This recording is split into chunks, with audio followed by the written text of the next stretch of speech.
Jake Morrison stood at his office window, watching the morning sun rise over the golden wheat fields of Kepler 442b. The colony had been his home for 8 years now, and he never got tired of seeing how beautiful this world looked at sunrise. 50,000 people called this place home, and Jake was proud to be their leader. His peaceful morning ended when Lisa Barnes burst through his door. Her face was white with fear, and her hands shook as she held her datapad.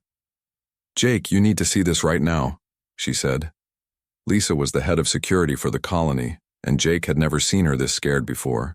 Jake took the datapad and looked at the readings. The numbers made no sense.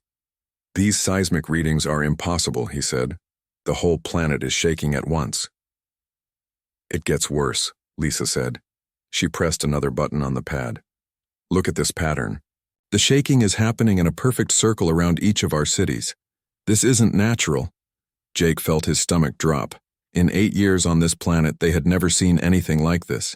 Kepler 442b was supposed to be safe. The survey teams had spent 5 years checking every inch of this world before the first colonists arrived. They found no dangerous animals, no hostile weather, and no signs of intelligent life. "Get Dr. Rivera on the comm," Jake said. "If anyone can figure this out, it's him." Carlos Rivera was the colony's best scientist. He knew more about the plants and animals on Kepler 442b than anyone else. When he arrived at Jake's office 20 minutes later, he looked just as worried as Lisa. "I've been studying the crystal formations near Sector 7, Carlos said without waiting for Jake to ask. "I think I made a terrible mistake 8 years ago." Jake's heart started beating faster. "What kind of mistake?"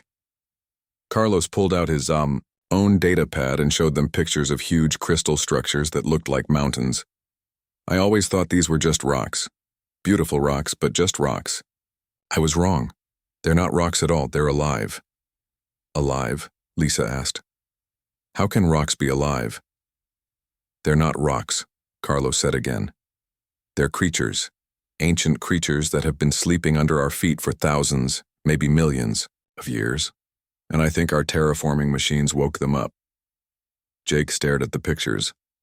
The crystal formations were all over the planet. If Carlos was right, they were surrounded by sleeping giants. "Are you sure about this?"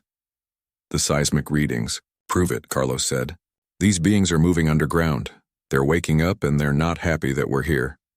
Before Jake could respond, the building started shaking. Not the gentle rumble they had felt all morning, but a violent earthquake that knocked all 3 of them to the floor. Outside the window, Jake could see the crystal formations in the distance starting to glow with a strange blue light. "Everyone to the emergency shelters," Jake shouted into his comm unit. "This is not a drill. All colonists report to emergency shelters immediately." The shaking got worse. Books fell off shelves and cracks appeared in the walls. Through his window, Jake watched in horror as the crystal formations began to rise out of the ground like giant fingers reaching for the sky. "They're not just waking up," Carlos whispered. "They're coming to the surface." The first crystal being broke through the ground near the colony's main farm. It was huge, bigger than any building the humans had ever built. It looked like a mountain, made of blue glass, but it moved like a living thing. As soon as it fully emerged, every human within 5 miles of it simply fell down dead. Jake's comm unit exploded with panicked voices from all over the colony. "Sector 3 is gone," someone screamed. "Everyone just dropped dead. The whole area is silent." "Sector 7 reporting mass casualties," another voice said. "Whatever these things are, they kill people just by being near them." More crystal beings emerged across the planet. Each time one appeared, another part of the colony went silent. Jake realized with growing terror that these creatures didn't need to attack.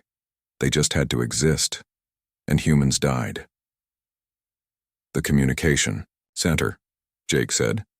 "We need to get there now." Lisa grabbed her weapon, though Jake doubted it would do any good against creatures that killed without even trying. Carlos picked up his research data, and the 3 of them ran through the shaking building toward the colony's main communication center. The hallways were filled with panicked colonists running in all directions. Some were trying to reach the emergency shelters. Others were looking for their families. Many were just standing still, too scared to move. "This way," Ben Cooper shouted to them from down the hall. Ben ran the communication systems for the colony. Behind him was Katie Walsh, the chief engineer. Both of them looked terrified, but determined. "The communication center has the best shields," Ben said as they ran. "It might protect us from whatever these things do to people." They reached the communication center just as another crystal being emerged less than a mile away. The building's shields activated automatically, creating a protective barrier around them. Through the windows, they could see colonists in the distance falling to the ground as the creature's deadly influence spread. "How many people are left alive?" Jake asked. Katie checked her instruments. "Maybe a few thousand, scattered in small groups. The crystal beings are everywhere now. There's no way to evacuate the planet." Jake looked around at his small group of survivors. 5 people out of 50,000. The colony he had spent 8 years building was dying around them, and there was nothing he could do to stop it. "We need to send a distress signal," he said. "Maybe someone can help us." Ben was already working at his communication console. "I can send a message on all human frequencies, but our power won't last long. These shields are draining our generators fast." Outside, more crystal beings were emerging from the ground. Each one brought death to any human who came too close. Jake watched his world die and knew that their only hope was that someone, somewhere, would hear their call for help. "Send the message," he told Ben. "Tell them we need immediate evacuation. Tell them 50,000 people are dying and we don't know how to stop it." Ben's fingers flew over his controls as he composed humanity's most desperate message. Outside, the crystal beings continued their deadly emergence, and Jake Morrison wondered if anyone would come to save them, or if Kepler 442b would become humanity's first silent grave. Helen Martinez was drinking her morning coffee when the distress signal arrived at her research station, orbiting Proxima Centauri. She had been commander of Research Station Delta for 3 years, and in all that time, she had never received an emergency message this serious. The message was short and filled with static, but the words made her blood run cold. "Kepler 442b colony under attack. 50,000 civilians. Unknown hostile entities. Immediate evacuation required. This may be our final transmission." Helen's hands shook as she played the message again. Kepler 442b was one of humanity's most successful colonies. The idea that 50,000 people could be in deadly danger seemed impossible, but the fear in the sender's voice was real. "Computer, send this message to Earth Command immediately," she said. "Mark it as highest priority." She also sent copies to every human military base and colony within communication range. If Kepler 442b was really under attack, humanity needed to know about it right away. On Earth, Fleet Admiral Ryan Brooks was in a meeting with Defense Secretary Margaret Taylor when the message arrived. Both of them stopped talking when they heard Jake Morrison's desperate words coming through the speakers. "How far is Kepler 442b from our nearest military ships?" Margaret asked. Admiral Brooks checked his star charts. His face went pale. 6 months at normal, faster than light speed. By the time we get there, everyone could be dead." General Peter Hammond, who was also in the meeting, leaned forward. "What about emergency jumps? Could we get there faster?" "Emergency jumps are dangerous," Brooks said. "Ships can be destroyed trying to move that fast through space, and even if they survive, they use so much fuel that they get stranded." Margaret Taylor stood up and walked to the window. Outside, she could see the lights of Earth's cities stretching to the horizon. Millions of people lived down there, safe and protected. But on Kepler 442b, 50,000 humans were dying, and there seemed to be no way to help them. "Send word to all ship commanders," she said finally. "Ask for volunteers. Someone has to try." The message went out across human space within hours.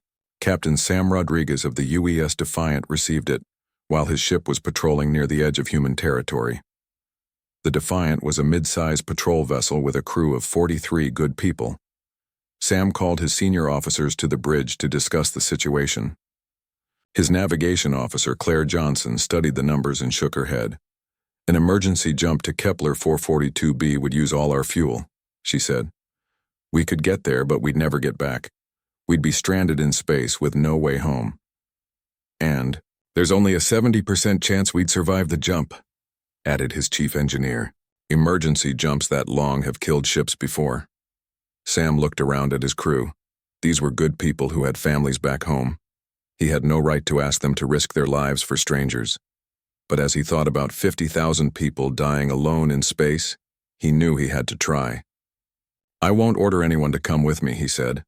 "This is too dangerous for that, but I'm going to try to reach Kepler 442b. Anyone who wants to stay behind can transfer to the next ship we meet."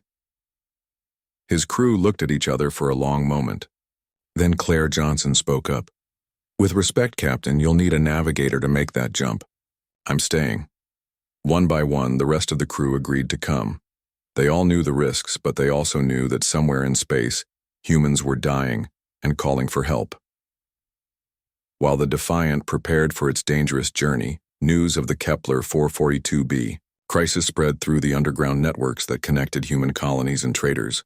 Independent ship captains and colony leaders heard about the attack and began to panic.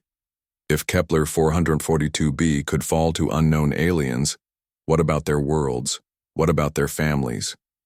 For the first time since humans had started spreading across the galaxy, people realized how alone they really were.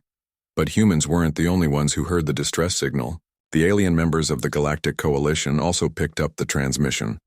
The coalition was made up of three main species: the Zephyrians, who looked like tall birds with silver feathers; the Altarians, who were blue-skinned and had 4 arms; and the Vorkesh, who were large and strong like bears but could think faster than computers. At first, the coalition species weren't very interested in the human crisis. Humans were new to the galaxy and had only been part of the coalition for 10 years. Many aliens thought humans expanded too fast and took too many risks with new colonies. "Another human colony in trouble," said Ambassador Cathara of the Altarians during an emergency coalition meeting. "They build settlements on worlds they barely understand. This was bound to happen eventually." But Dr. Thaisara, a Zephyrian scientist who studied ancient alien cultures, was looking at long-range sensor data from Kepler 442b. What she saw made her feathers turn white with fear. "These energy readings," she whispered. "I've seen them before in our oldest historical records." "What kind of energy readings?" asked General Vorth of the Vorkesh. Thaisara's voice shook as she spoke. "The Silence Makers, the crystal entities that destroyed 13 civilizations 2 million years ago. We thought they were extinct." The room went completely quiet. Every species in the galaxy had heard stories of the Silence Makers. They were creatures that killed entire worlds by their very presence, absorbing the minds and souls of every living being they encountered. "Are you certain?" Ambassador Cathara asked. "The psychic signature is identical to our records," Thaisara said. "Somehow, the humans woke them up." General Vorth stood up quickly. "We must warn them immediately.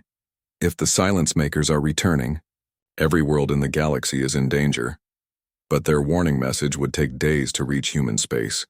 Captain Rodriguez and the crew of the Defiant were already making their emergency jump toward Kepler 442b, not knowing they were flying directly toward creatures that had ended civilizations before humans had even learned to make fire.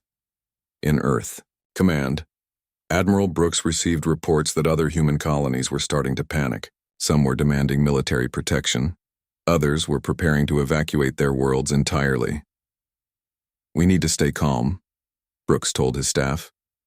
"We don't even know what's happening on Kepler 442b yet. It could be a natural disaster or a misunderstanding."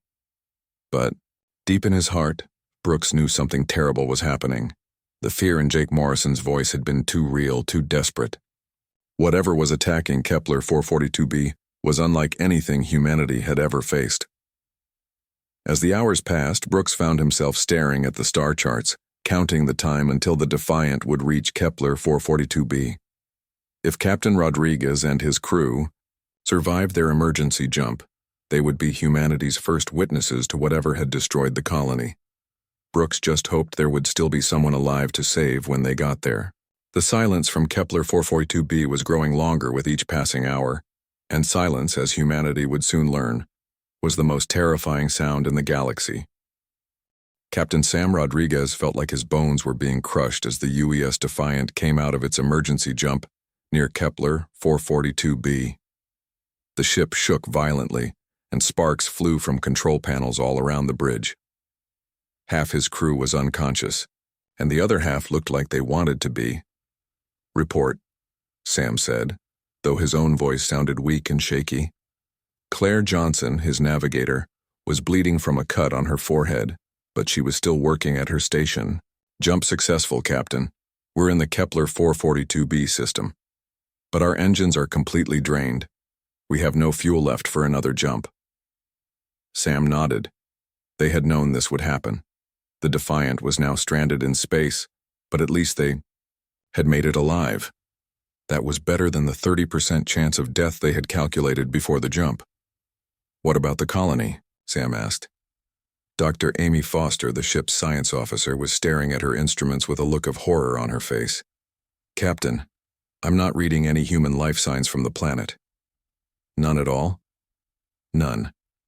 The planet's surface has been completely changed. Where there used to be cities and farms, now there are only crystal formations. It's like the whole world turned to glass." Sam felt his heart sink. 50,000 people, all dead. They had risked their lives and their ship to get here, and they were too late to save anyone. "Take us closer to the planet," he ordered. "Maybe there are survivors in underground shelters." As the Defiant moved toward Kepler 442b, Sam could see through the main viewing screen that Dr. Foster was right. The planet looked nothing like the reports he had read.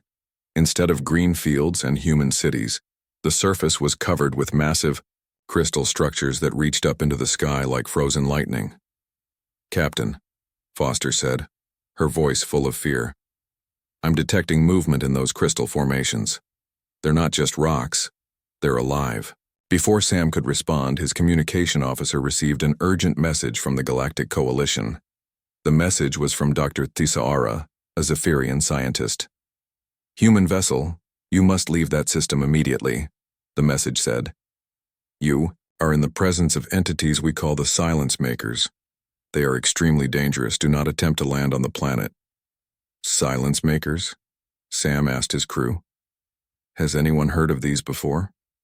No one had, but as Dr. Foster continued to study the crystal beings on the planet's surface, she began to understand why the Zephyrians were so frightened. "Captain, these entities aren't just killing humans," she said. "They're absorbing them. Every time a human dies near one of these crystals, the entity becomes slightly more intelligent. It learns from the person's memories and knowledge." Sam felt sick to his stomach. "You mean they're eating people's minds?" "In a way, yes. And according to these readings, they've absorbed the knowledge of all 50,000 colonists. They now know everything those people knew about human technology, human colonies, and human weaknesses." Claire Johnson looked up from her navigation station. "Captain, if these things know how to build human spaceships now, they could spread to other worlds." That thought terrified Sam more than anything else. These crystal entities had destroyed an entire human colony in just a few days. If they spread to other planets, they could wipe out all of humanity. "Keep scanning," Sam ordered. "Maybe there are still some survivors." Dr. Foster continued to work at her science station, and after an hour of careful searching, she found something. "Captain, there's a small underground facility that's still powered. I'm detecting very faint life signs inside." "How many people?" "Maybe 5 or 6. They're in what looks like the colony's main communication center." Sam's heart jumped. If there were survivors, the Defiant had to try to save them. "Can we beam them up?" "The underground facility has heavy shielding," Foster said. "We can't transport through it. Someone would have to go down to the surface and get them." Sam looked around at his crew. Going down to the planet would be incredibly dangerous. The crystal entities had killed 50,000 people just by being near them. Anyone who went to the surface might die instantly. "I'll go," he said.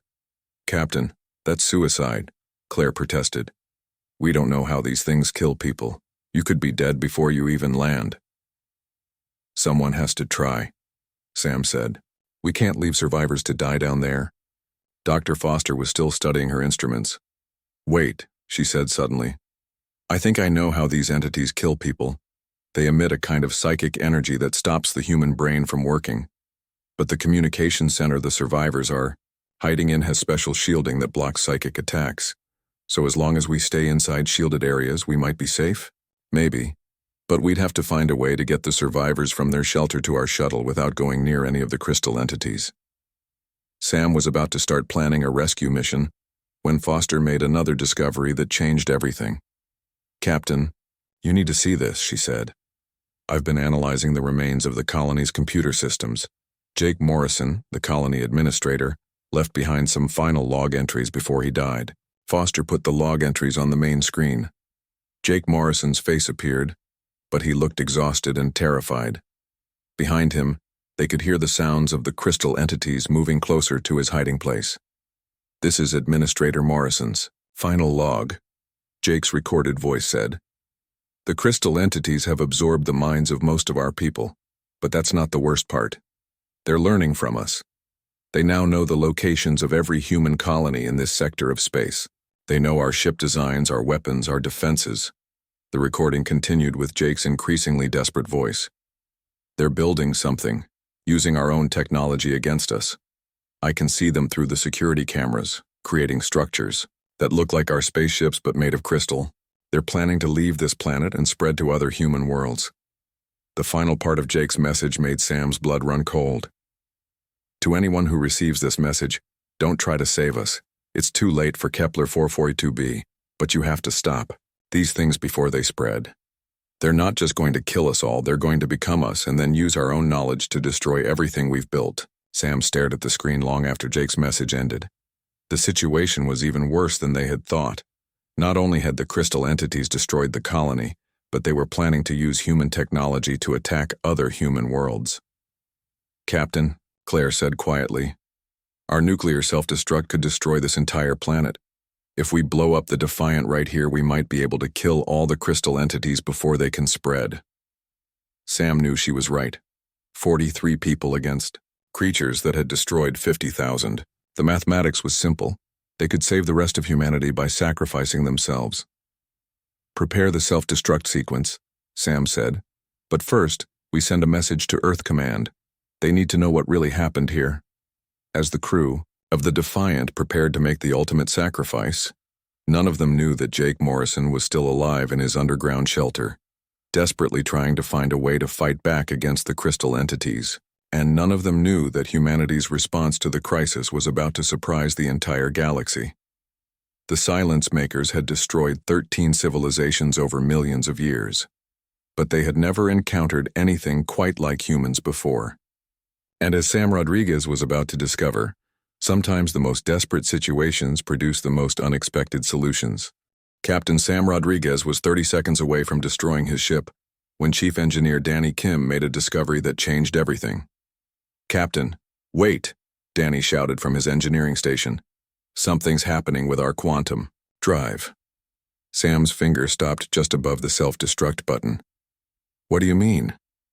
"The emergency jump damaged our quantum resonance drive," Danny explained. "It's leaking energy at a very specific frequency. And look what's happening to the crystal entities." On the main screen, Dr. Amy Foster focused their cameras on the planet's surface. The massive crystal beings that had been moving steadily across the landscape were now retreating. Some of them were actually sinking back into the ground. "They're running away from us," Foster said in amazement. "Whatever frequency our damaged engine is producing, they don't like it." Sam felt hope for the first time since arriving at Kepler 442b. "Can we make the frequency stronger?" Danny was already working at his controls. "I can route power from our weapon systems to boost the quantum drive output. It won't last long, but it might give us enough time to rescue the survivors." While Danny worked to increase their defensive frequency, news of Kepler 442b's destruction had reached every corner of human space. But instead of running away in terror, humanity was doing something that surprised every other species in the galaxy. They were getting angry. On Mining Colony Beta 7, Supervisor Tony Phillips shut down all mining operations and ordered his crews to start converting their asteroid-breaking equipment into weapons. "If these crystal things want to fight," he told his workers, "let's give them something to remember." Independent trader ships throughout human space began forming convoys, sharing weapons and supplies. Captain Maria Santos of the merchant vessel, Lucky Strike used her ship's communication system to organize other traders into an impromptu battle fleet. "I've got mining charges, industrial lasers, and the meanest crew this side of Earth," she broadcast to anyone listening. "Who else wants to go crystal hunting?" On Earth, Fleet Admiral Ryan Brooks was amazed by the reports coming in from across human space. Instead of demanding protection, human colonies were volunteering to help. Mining operations were becoming weapons factories. Civilian transport ships were being converted into warships. "Sir," his aide reported, "we've received over 3,000 volunteer messages in the past 6 hours. Everyone from retired military personnel to civilian engineers wants to join the fight." Defense Secretary Margaret Taylor looked at the tactical displays showing human ships converging from all directions toward Kepler 442b. "How many ships are we talking about?" "At last count, over 800 vessels of various sizes," Brooks replied. "It's the largest military mobilization in human history, and most of it is voluntary." Meanwhile, deep underground on Kepler 442b, Jake Morrison was still alive in the colony's communication center. With him were Ben Cooper, Katie Walsh, Lisa Barnes, and Dr. Carlos Rivera, who had survived by hiding in a deep cave system during the initial crystal emergence. Carlos had been studying the crystal entities for days, trying to find any weakness they might have. Using equipment salvaged from the colony's geology lab, he had made an incredible discovery. "Jake, you need to hear this," Carlos said excitedly. "I've been testing different sound frequencies on crystal samples. Most sounds don't affect them at all, but there's one frequency range that makes them actually retreat." "What kind of frequency?" Jake asked. "It's in the same range as human music," Carlos explained. "Specifically rock music with heavy bass lines. The lower frequencies seem to cause them physical pain." Katie Walsh, who had been working on the colony's remaining communication equipment, suddenly looked up with a crazy idea. "What if we broadcast music through every speaker and communication device we can find?" Lisa Barnes thought she was joking. "You want to fight alien monsters with rock music?" "Why not?" Katie said. "If Carlos is right about the frequencies, we might be able to drive them away." Jake looked around at his small group of survivors. They had been hiding underground for days, watching their world die around them. They had nothing left to lose. "Do it," he said. "Broadcast the loudest, most aggressive music we have." Katie and Ben worked together to patch into every communication system, emergency speaker, and public address device that was still working on the planet. Then they started playing the heaviest rock music in the colony's database at maximum volume. The effect was immediate. The crystal entities on the surface began writhing in apparent pain. Some of them retreated underground. Others moved away from the areas where the music was loudest. Up in orbit, Captain Rodriguez was amazed to see the crystal beings responding to something happening on the planet's surface. "Foster, are you detecting any kind of weapon being used?" "Down there? No weapons, Captain," Foster replied. "But I am detecting massive audio broadcasts coming from the colony's communication systems. It appears to be music." "Music?" "Yes, sir. Rock music, to be specific." Sam almost laughed despite their desperate situation. Leave it to humans to fight alien monsters with rock and roll. Danny Kim had succeeded in boosting their quantum drives, frequency output, and the crystal entities were now retreating from their ship as well. "Captain, I think I can maintain this frequency long enough for us to rescue the survivors." But before Sam could order a rescue mission, his communication officer received a message from Earth Command. Admiral Brooks himself was speaking. "Captain Rodriguez, this is Admiral Brooks. We've received your reports about the crystal entities. A full human fleet is on its way to your location. Do not attempt any rescue missions until we arrive. That's an order." "How long until the fleet arrives?" Sam asked. 18 hours. We've got every available ship making emergency jumps to reach you. Just hold your position and keep those crystal things away from your ship." 18 hours seemed like forever, but Sam knew that help was coming. More importantly, he now had proof that the crystal entities could be fought. Between their ship's quantum frequency and the survivors' rock music defense, humanity had found ways to hurt the silence makers. On the planet's surface, Jake Morrison was listening to reports from his surviving colonists scattered in small groups across Kepler 442b. The music broadcasts were working. Crystal entities were retreating from every area where the colonists could maintain loud audio signals. "This is incredible," Carlos said. "These beings conquered 13 different civilizations over millions of years, but none of those civilizations ever tried fighting back with music. Maybe those other civilizations just didn't rock hard enough," Lisa said with a grin that was part humor and part hysteria.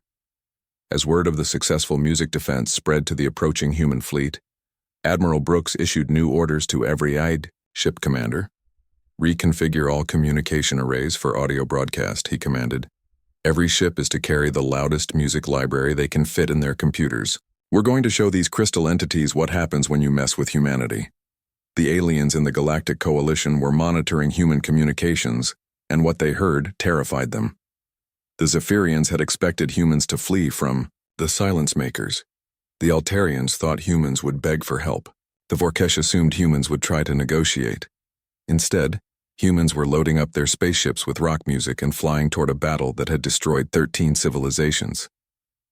"They're insane," Ambassador Cathara of the Altarians said during an emergency coalition meeting. "They're magnificent," General Vorth of the Vorkesh replied with something that might have been admiration. As the human fleet prepared for the strangest battle in galactic history, Jake Morrison sent one final message to Earth Command. "This is Colony Administrator Jake Morrison on Kepler 442b, he broadcast. "We sent a distress signal asking for help. What we're about to get is the chance to show the galaxy what humans do when our people are threatened. We don't negotiate with monsters. We don't run away. We turn up the music and we fight until there's nothing left to fight." The crystal entities had awakened, expecting to find another helpless civilization to absorb and destroy. Instead, they had awakened the most stubborn, creative, and musically armed species the galaxy had ever seen. The real battle was about to begin. The human fleet arrived at Kepler 442b like nothing the galaxy had ever seen before. 800 ships of every size and type, from massive military dreadnoughts to tiny single-pilot fighters, all broadcasting the same thing. The loudest, most aggressive rock music humanity had ever created. Fleet Admiral Ryan Brooks stood on the bridge of his flagship, the UES Thunderstrike, watching the crystal entities on the planet's surface writhe in apparent agony as waves of heavy metal music crashed over them like invisible tsunamis. "All ships, maintain audio broadcasts," Brooks commanded. "Focus your speakers on the largest crystal formations. Let's see how much rock and roll these ancient monsters can handle." Captain Sam Rodriguez, still orbiting in his damaged ship, could hardly believe what he was seeing. The defiant small quantum frequency had been enough to make the crystal entities retreat. But 800 ships broadcasting music at maximum volume was causing them to actually break apart. "Captain," Dr. Amy Foster reported, "the crystal entities are showing signs of structural damage. The music frequencies are causing fractures in their crystalline bodies." On the planet's surface, Jake Morrison and his surviving colonists watched through their shelter's windows as humanity's strangest battle unfolded above them. Crystal beings that had seemed invincible just days before were now shattering like glass under the assault of human rock music. "Jake, look at this," Ben Cooper called from his communication station. He had tapped into the fleet's tactical network and was watching the battle from multiple ship cameras.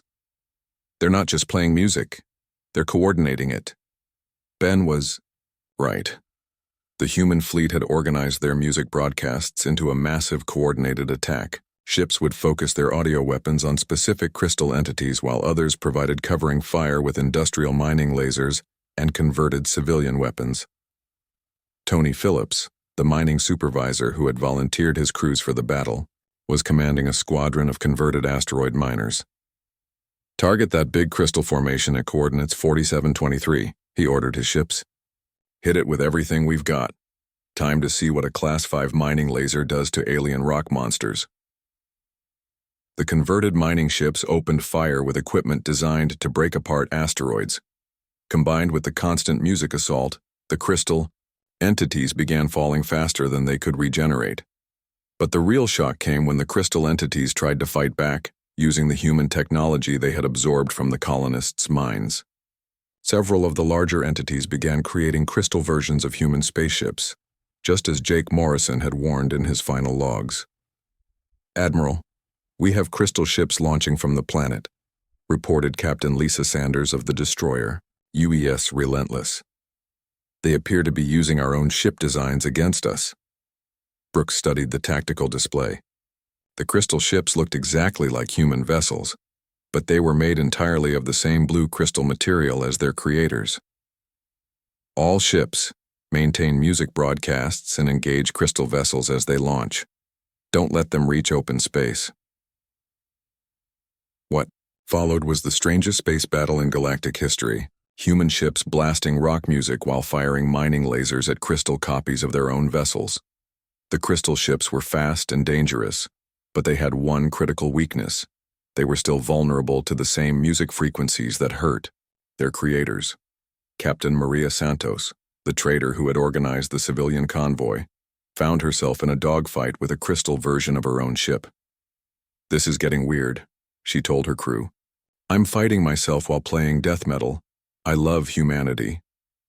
The battle turned decisively when Chief Engineer Danny Kim made another discovery about the quantum frequencies that had first repelled the crystal entities.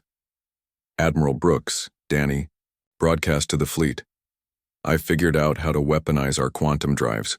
If we synchronize the quantum resonance from all 800 ships, we can create a planet-wide frequency pulse that should destroy every crystal entity at once." "How dangerous is this synchronization?" Brooks asked.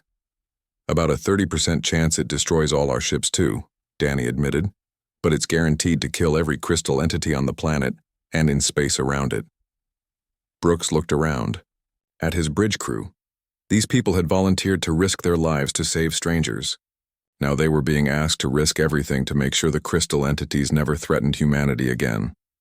"All ships, prepare for quantum synchronization," Brooks ordered.